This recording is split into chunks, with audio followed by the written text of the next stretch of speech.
flavor, so I guess it is the title. When these are on the mic, son, it's sweeter than a soldier. Even though you got the talent, you won't see her on the program, so step to the rear. And for the record, since 1989, yo, I've been coming through clear.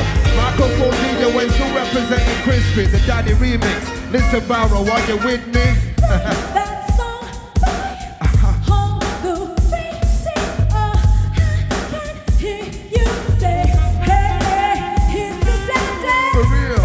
My diary to my radio show. I can't let go. Hey, here's the daddy. Hey, here's the daddy. Here's the daddy. Hey, where you rule my world with the tunes you play. Come is mine touch. My name is Niko. Today we are in Barrow in the East Beach Studios. We are doing a live session, so yeah, just hanging out, making music. Well, the new release is called Hate and Love. It's called Hate and Love because in relationships, I feel, you know, you've got that passion and love for somebody, but then sometimes I feel like I want to kill him.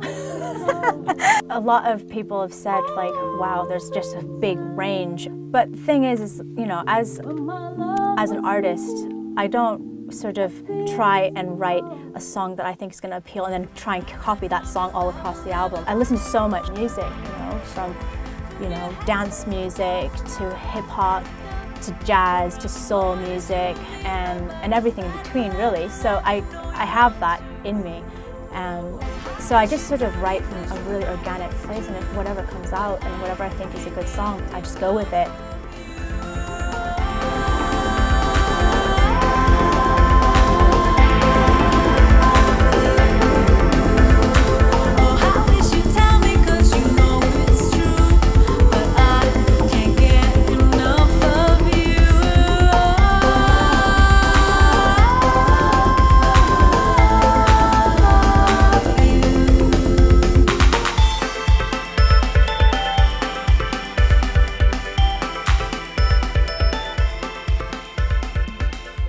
It took a bit of time to get used to living in Barrow, moving from New York. It's like night and day, I guess. And I've always kind of been a city girl. I mean, I've lived in Seattle, Tokyo, London, Manchester, even before I came here, and of course New York. So coming to the lakes, when I remember the drive up here, and we came at nighttime, and all of a sudden there were no lights, and I started to freak out a bit. And I was like, where are we going, you know? And it did take a lot of time to get used to, and I remember at the beginning I was kind of like, wow, look, cows, look, sheep, you know, and it was like this big, you know, amazing thing. I'm pretty used to it now.